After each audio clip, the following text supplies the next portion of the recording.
प्यारे बच्चों, good morning. आज मैं स्पर्श का पहला पाठ, पद का पहला पाठ पढ़ाने जा रही हूँ और वो है साखी। साखी का मतलब होता है साक्षी। साक्षी का मतलब होता है प्रत्यक्ष ज्ञान। और इसके कवि हैं कबीर। तो सबसे पहले बच्चों, हमें ये जानना होगा कि कबीर के बारे में हम जानें कि आखिर वो क्या थे। क्योंकि जब तक हम कवि के बारे में नहीं जानते हैं तब तक कोई भी पद पढ़ने में उतना मज़ा नहीं आता है। तो इसी से मैं सोच रही हूँ कि सबसे पहले हम कवि का परिचय तुम लोगों को दे दें। कबीर का जन्म 1398 में काशी में हुआ माना जाता है। फिर पढ़ रहे हैं। कबीर का जन्म 1398 यानी 1398 में काशी में हुआ माना जाता है। हुआ था, ऐसा नहीं लिखा हुआ है। ये कह रहा है कि ऐसा माना जाता है। तो स्वाभाविक है कि इनके बारे में किसी को जन्मदिन याद नहीं है, तभी ऐसा शब्द यूज किया गया है, इसको प्रयोग में लाया गया है। तो अब हमको ये देखना है कि ऐसा क्यों कहा गया। तो इसके बारे में हम विस्तार से पढ़ाएंगे। अगर ध्यान से सुनोगे तो कबीर के बारे में पूरी जानकारी मिल जाएगी और ये भी पता चल जाएगा कि ऐसा इसमें क्यों लिखा हुआ है। तो बच्चों, आज हम तुमको ये बता दें कि ये जो लिखा हुआ है वो सही है। क्योंकि कबीर का जन्म कब हुआ ये किसी को मालूम नहीं है। जैसे होता है कि हम लोग जन्मदिन मनाते हैं तो ये मालूम रहता है कि इस दिन हुआ था, इस डेट पर हुआ था, इस साल हुआ था, तो हम लोग उस दिन जन्मदिन मना लेते हैं। लेकिन जो बच्चा हम कहीं अनाथालय से लेते हैं और उसके बारे में अगर आदमी पूछे कि उसका जन्म कब हुआ था तो हम बताने में असमर्थ हो जाते हैं, क्योंकि उस बच्चे के बारे में हमको कोई जानकारी नहीं होती है। अब इसी में तुम समझ जाओ कि कबीर के बारे में ऐसा क्यों कहा गया, क्योंकि इनका जन्म कब हुआ ये किसी को मालूम नहीं है। तो आज हम उनके बारे में विस्तार से बताऊंगी। कबीर का जन्म सन 1398 यानी 1398 ईस्वी में काशी में हुआ। ऐसी मान्यता है कि उन्हें एक विधवा ब्राह्मणी ने जन्म दिया। हमारा देखा हुआ नहीं है, हमारे समय का ये नहीं है। ऐसा लोग मानते हैं कि उन्हें एक विधवा ब्राह्मणी ने जन्म दिया। एक विधवा जो ब्राह्मण थी वो उनको जन्म दी और लोक लाज से बचने के लिए लहर तारा नामक तालाब के किनारे रख दिया। और अपना इज्जत बचाने के लिए कि एक विधवा को कहाँ से बच्चा हो गया, तो अपना इज्जत बचाने के लिए वो क्या की कि लहर तारा नामक तालाब के किनारे उस बच्चे को रख दी। नीरू और नीमा नामक मुस्लिम दंपति ने उनका पालन पोषण किया। तो नीमा और नीरू नाम का एक मुस्लिम परिवार था। वो सुबह उठकर या तो कुछ सामान लाने जा रहा होगा या टहलने जा रहा होगा। जब देखा कि तालाब के किनारे एक बच्चा रो रहा है, तो एक तो उनके पास बच्चा था नहीं, और वो क्या किया कि उस बच्चे को उठा लिया और उठाकर उसका लालन पालन करने लगा। तो ब्राह्मण परिवार में जन्म लेकर और मुस्लिम के घर में उनका पालन पोषण हुआ। वे अनपढ़ थे, कबीर दास पढ़े लिखे नहीं थे, वो अनपढ़ थे। रामानंद नाम के गुरु से उन्होंने निर्गुण भक्ति की दीक्षा ली। रामानंद गुरु जो थे, उनसे उन्होंने निर्गुण भक्ति की, परमात्मा की भक्ति की दीक्षा ली। साधु संगति और स्वभावानुभव से उन्होंने ज्ञान प्राप्त किया। साधु संगति के बीच में रहे और अपने स्वभाव के अनुभवों से उन्होंने क्या किया कि ज्ञान प्राप्त किया। कमाल और कमाली नाम की उनकी 2 संतानें भी थी। उनका शादी भी हुआ और 2 बच्चे भी हुए। एक का नाम कमाल था और दूसरा का नाम कमाली।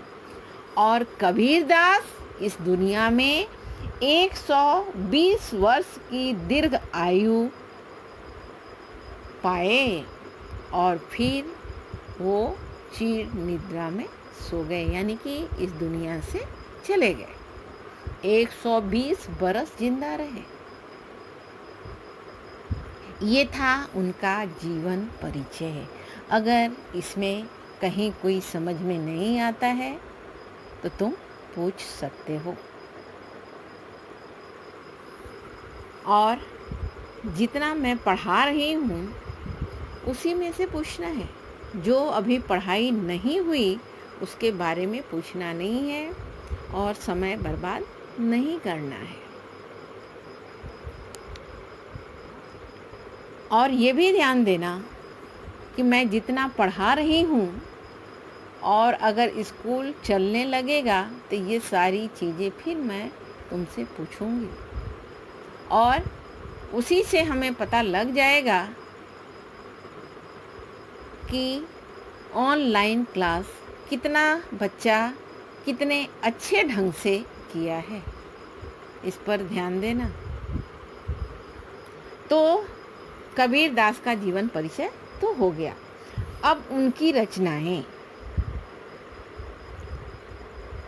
कबीर की सभी रचनाएं कबीर ग्रंथावली में संकलित है। एक बुक है ग्रंथावली, उसी में इनकी जितनी भी रचना है सब उसमें मिल जाएगा। कबीर ने स्वयं कुछ नहीं लिखा। कबीर अपने से कुछ नहीं लिखे, वो बस बनाते जाते थे, मुंह से बोलते चले जाते थे, लेकिन उसको संग्रह करके रखना नहीं चाहते थे।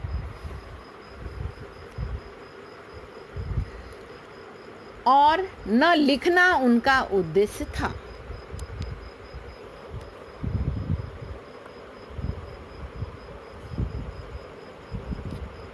और वो लिखना नहीं चाहते थे। उनकी वाणी से जो अमृतमय संगीत निकला उसे अनेक शिष्यों ने लिपिबद्ध कर दिया। उनके बहुत सारे शिष्य थे। जब देखने लगे कि कबीर दास तो केवल कविता दोहा बनाते जाते हैं और ऐसे ही बोलते जाते हैं, इसका संग्रह नहीं करते हैं, तब उन लोगों ने क्या किया कि इसको लिखना शुरू कर दिया और उसको रखने लगे। बीजक, रामायणी और शब्द नाम से उनके 3 काव्य संग्रह हैं। 3 काव्य संग्रह उनका है, बीजक, रामायणी और शब्द। ये हुआ उनकी रचनाएं। काव्यगत विशेषताएं। कबीर आत्मविश्वास से भरपूर थे। उनको अपने पर पूरा विश्वास था।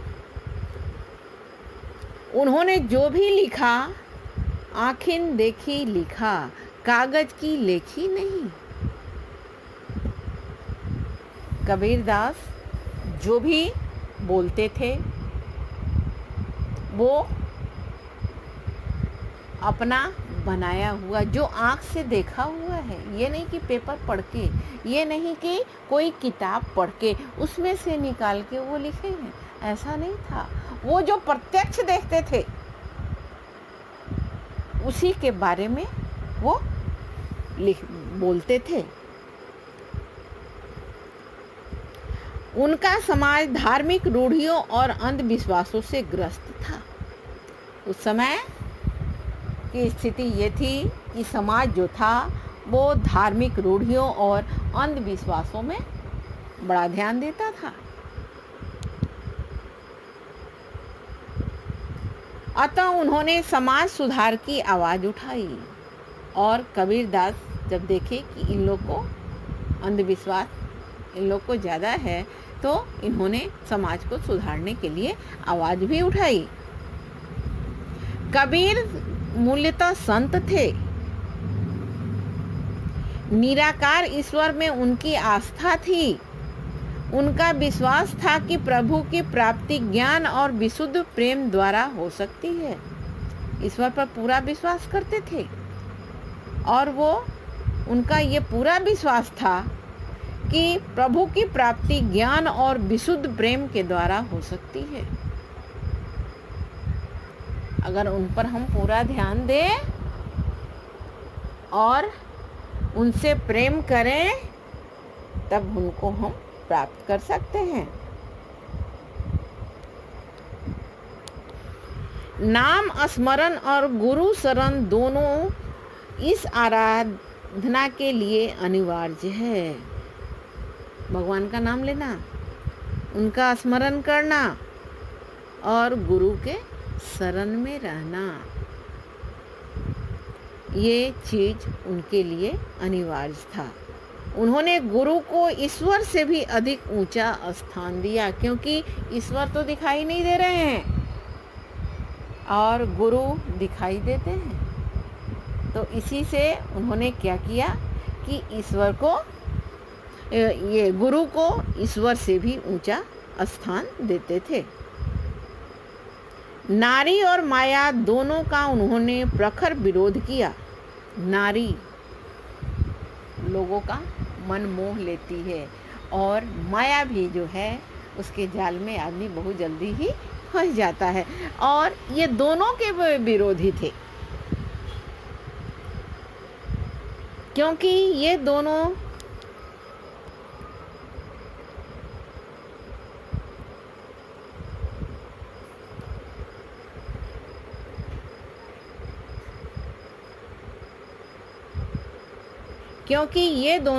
साधक को ईश्वर से विमुख करते हैं। एक तरफ नारी, दूसरी तरफ माया। अगर इसमें अगर कोई फंस गया तो फिर वो ईश्वर को प्राप्त नहीं कर सकता है। तो इसी से वो ये दोनों को पसंद नहीं करते थे या उसके विरोधी थे।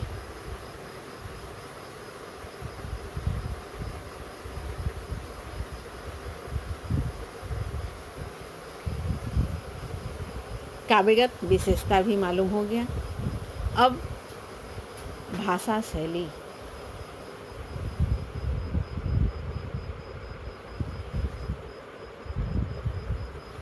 आचार्य द्विवेदी लिखते हैं कि कबीर वाणी के डायरेक्टर थे, बहुत अच्छा बोलते थे। उनका भाषा पर जबरदस्त अधिकार था। अनपढ़ थे लेकिन बहुत अच्छा बोलते थे और भाषा पर पूरा उनका अधिकार था।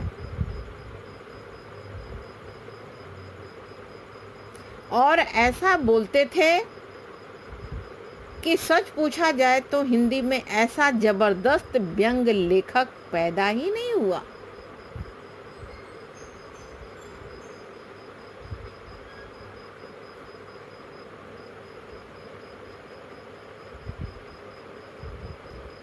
वो अनपढ़ थे लेकिन जो हृदय से गढ़ के बोलते थे उसकी तुलना दूसरा कोई भी नहीं कर सकता था। उनकी भाषा में राजस्थानी, पंजाबी, अरबी, फारसी का सम्मिश्रण था। ये जो भी बोलते थे ये सभी भाषा मिला हुआ था, राजस्थानी, पंजाबी, अरबी और फारसी। इसीलिए उन्हें शुक्ल जी ने सुधकड़ी कहा है। इसी से शुक्ल जी जो थे उनकी भाषा को सुधकड़ी कहे।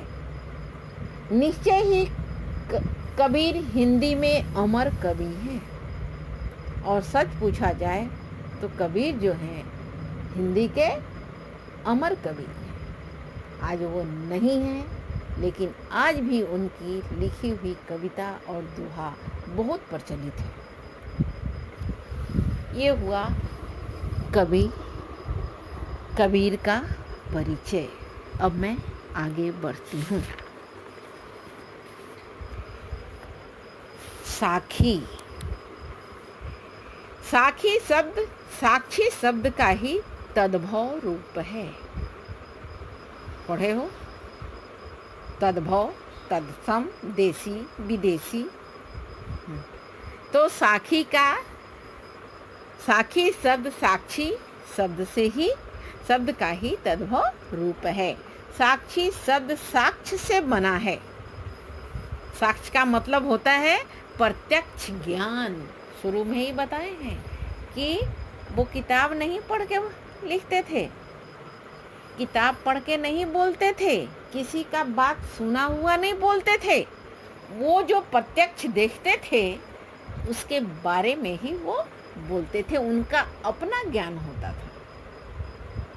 तो साक्ष्य का मतलब होता है प्रत्यक्ष ज्ञान। यह प्रत्यक्ष ज्ञान गुरु शिष्य को प्रदान करता है, और एक गुरु जो है जो अपने शिष्यों को पढ़ाता है तो वो प्रत्यक्ष ज्ञान देता है। जो दुनिया में हो रहा है उसके बारे में देखता है और बच्चों को बताता है। तो एक गुरु जो होता है वो अपने शिष्यों को प्रत्यक्ष ज्ञान देता है।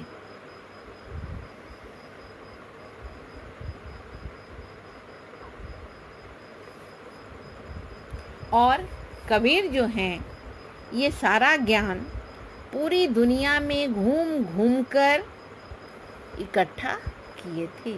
इसी से हम बताएं कि उनकी भाषा शैली जो थी उसमें राजस्थानी, पंजाबी, अरबी और फारसी सब मिला हुआ था, क्योंकि वो घूम घूम के सभी जगह से इकट्ठा करके प्रत्यक्ष ज्ञान प्राप्त करके तब वो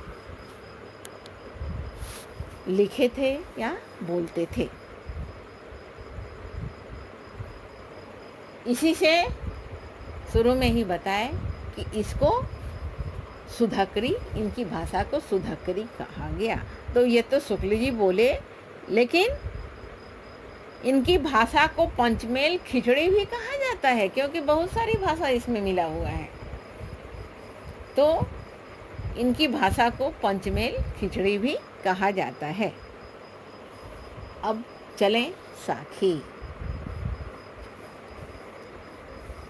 शीर्षक साखी। साखी का मतलब समझ में आ गया? साक्षी, साक्षी का मतलब साक्ष्य, और साक्ष्य का मतलब होता है प्रत्यक्ष ज्ञान।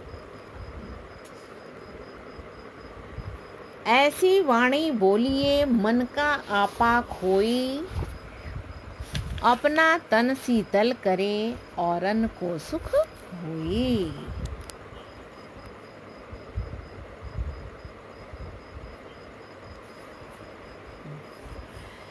ऐसी वाणी बोलिए मन का आपा खोई,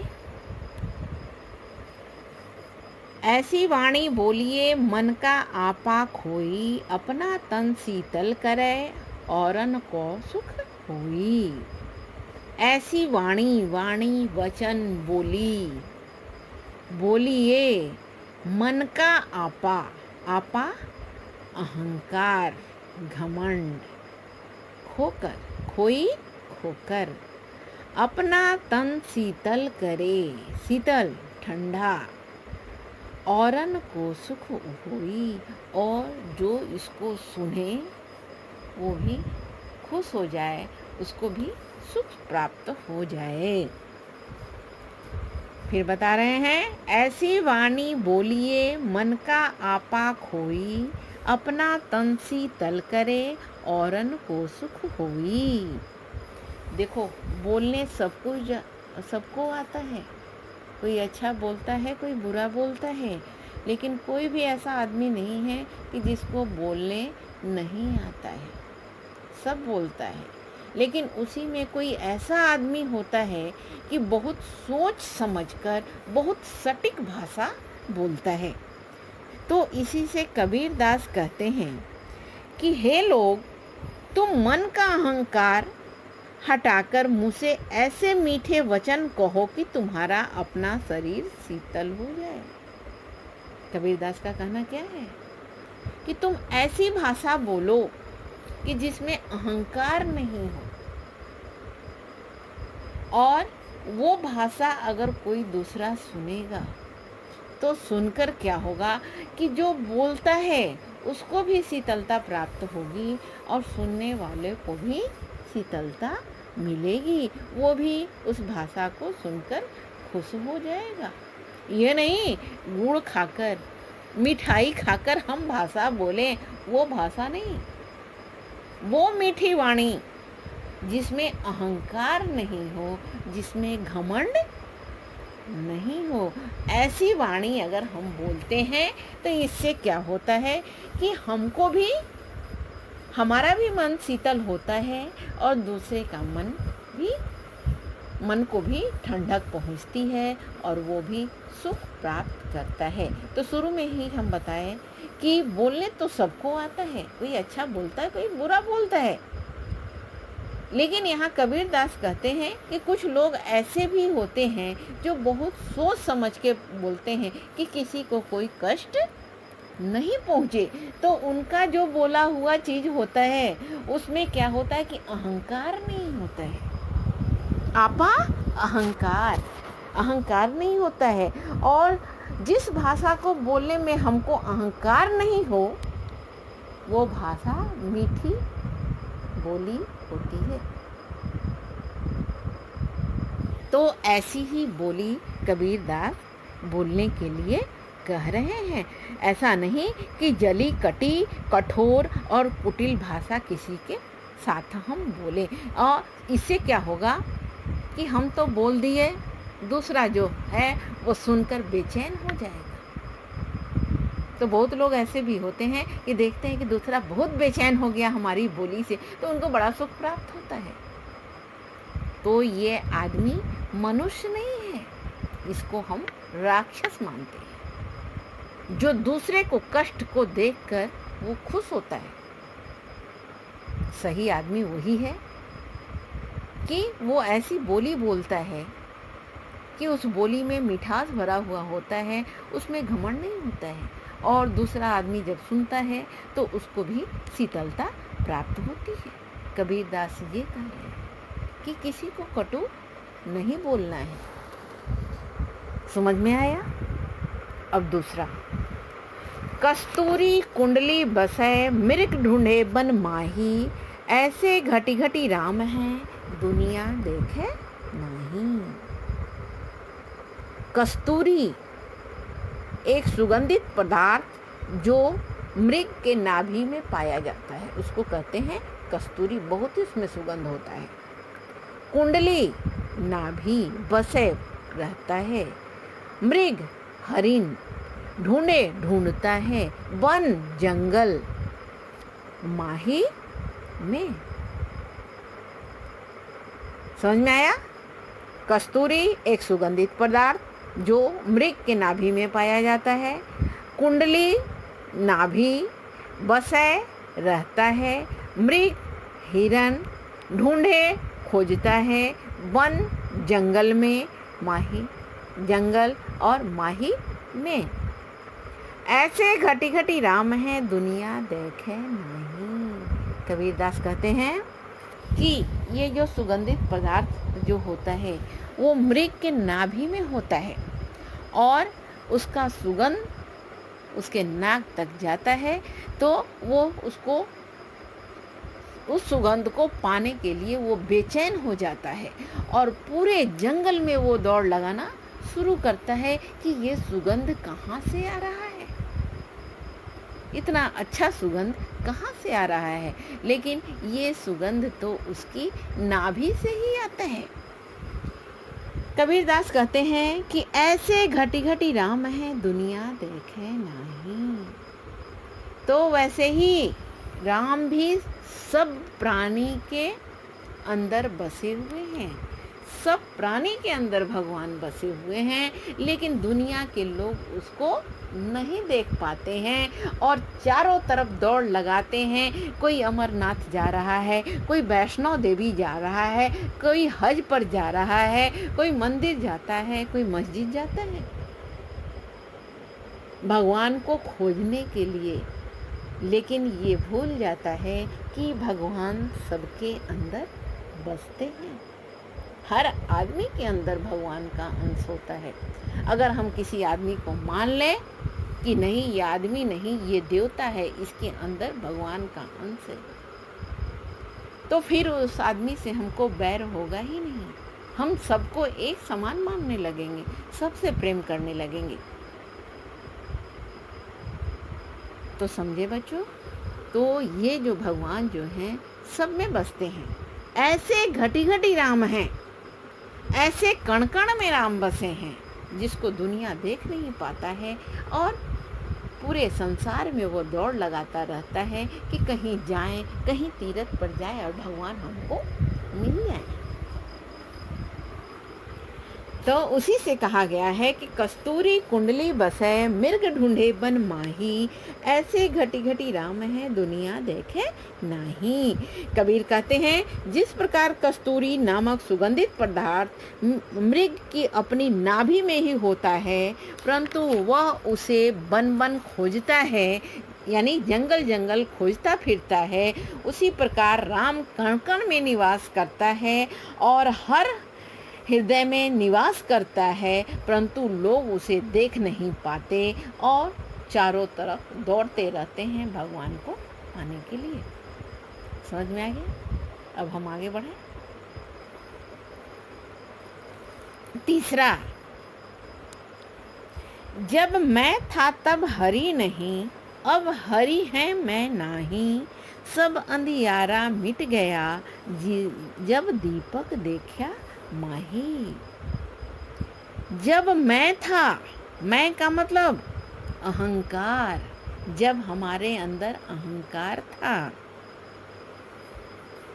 जब मैं था तब हरि नहीं, हरि ईश्वर, अब हरि है मैं नहीं। अब भगवान है और मैं अहंकार, अब हमारे अंदर अहंकार नहीं है। जब हमारे अंदर अहंकार था, घमंड था, गर्व था, तब भगवान हमारे पास नहीं थे। और अब क्या है कि जब हमारे अंदर से ये घमंड निकल गया है, तो भगवान हमारे अंदर बैठे हैं। सब अंधियारा मिट गया जब दीपक देखा माही। जैसे ही दीपक जला, वैसे ही जितना भी अंधेरा था वो समाप्त हो गया। ये तो तुमको भी मालूम है कि जब लाइट जलाते हैं, जब दीपक जलाते हैं, तो जो घर में अंधेरा होता है वो उजाला में बदल जाता है। तो जब तक हमारे अंदर घमंड था, हम अंधकार में थे, भगवान को नहीं पहचानते थे। और जैसे ही हमारे अंदर का दीपक जला, भगवान को पहचाने, हमारा घमंड समाप्त हो गया। समझ में आया? जब मैं था तब हरि नहीं, अब हरि है मैं नाही, सब अंधियारा मिट गया जब दीपक देखा माही। कवि कहते हैं जब मुझ में मैं अथवा अहंकार था तब ईश्वर नहीं मिले थे। अब मुझे ईश्वर के दर्शन हो गए हैं, तो अब अहंकार नहीं रहा। जब मैंने उस ज्योति स्वरूप दीपक को मन में देखा तो मेरा सारा अज्ञान अंधकार नष्ट हो गया। ज्योति स्वरूप दीपक, ईश्वर अर्थात ईश्वर, ज्योति स्वरूप दीपक यानी ईश्वर जब मेरे मन के अंदर आए, हमारा अज्ञान और अंधकार नष्ट हो गया।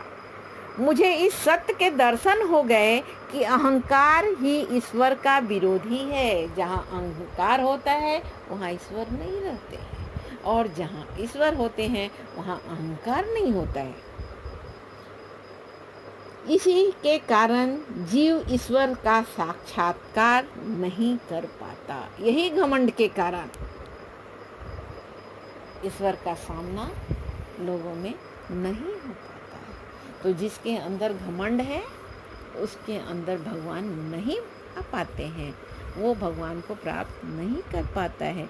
जब तक हमारे अंदर का अहंकार खत्म नहीं होगा तब तक भगवान से हमारा मिलन नहीं होगा, क्योंकि घमंड और ईश्वर एक साथ नहीं रहते हैं। जब अहंकार होता है तो ईश्वर नहीं रहते हैं, और ईश्वर रहते हैं तो अहंकार नहीं रहता है। आगे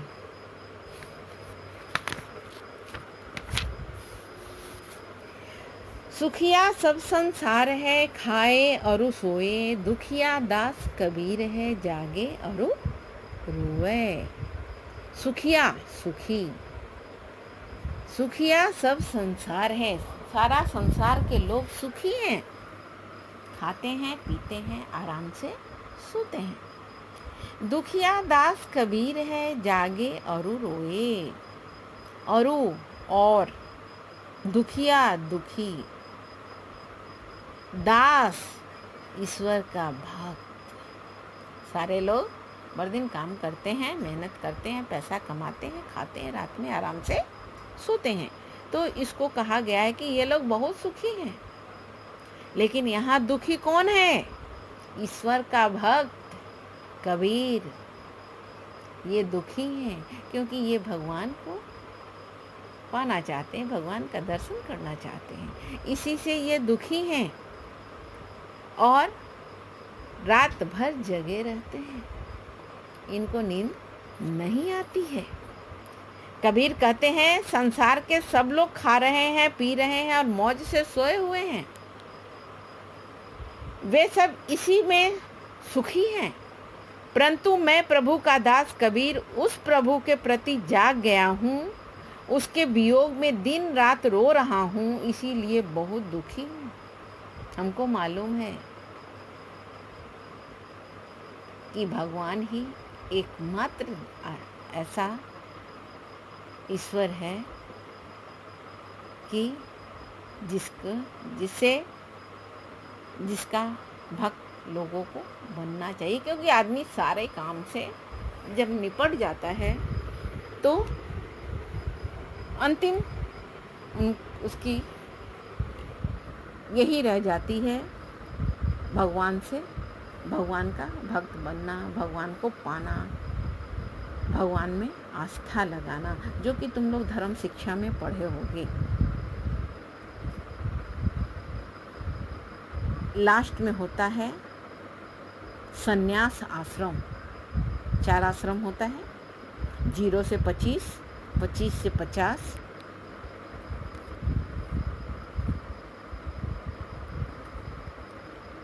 0 से 25, 25 से 50, 50 से 75, 75 से 100। 75 के बाद लोग क्या होते हैं कि संन्यास आश्रम ग्रहण कर लेते हैं, क्योंकि अब परिवार सब अपना पैर पे खड़ा हो गया, कमा रहा है, खा रहा है, पी रहा है, अब हमको किसी का देखभाल नहीं करना है, अब हमको अपना जीवन जो है भगवान में लगाना है।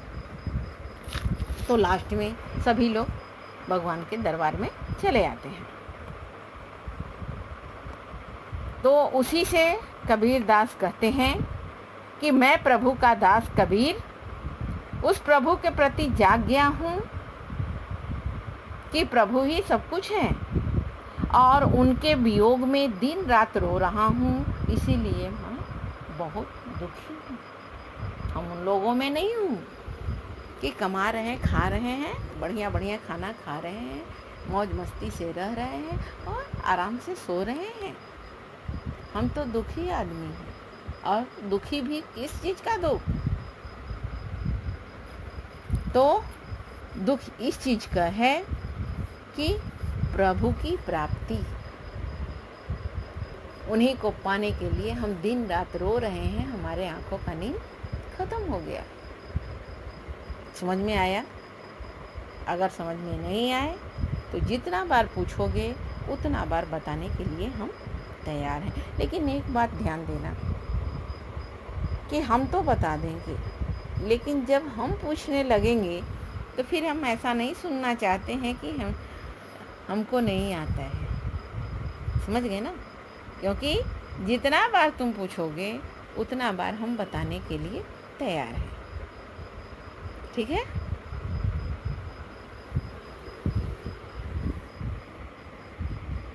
और आज हम इतना ही छोड़ देते हैं। इतना समझ में आ गया? अगर समझ में नहीं आया है तो फिर आगे पूछते रहना, हम बताते रहेंगे। क्वेश्चन भी चाहिए, इसके लिए क्वेश्चन चाहिए। अगर चाहिए तो हम कुछ क्वेश्चन तुम लोग को दे रहे हैं, वो सॉल्व करके या बनाकर तुम उसको दिखाओ, तो हमको भी समझ में आ जाएगा कि कितना तुमको समझ में आया, क्या समझ में आया और क्या समझ में नहीं आया। तो बच्चों, कुछ क्वेश्चन हम तुम लोग को दे रहे हैं, वो बनाकर तुम दिखलाओ। अगर अभी दिखाना चाहते हो तो बहुत अच्छा, नहीं तो अगले क्लास में इसको बना के ज़रूर दिखाना। ठीक है? और आज हम यहीं पर अपने शब्दों को विराम, अपने बोली को विराम देती हूँ।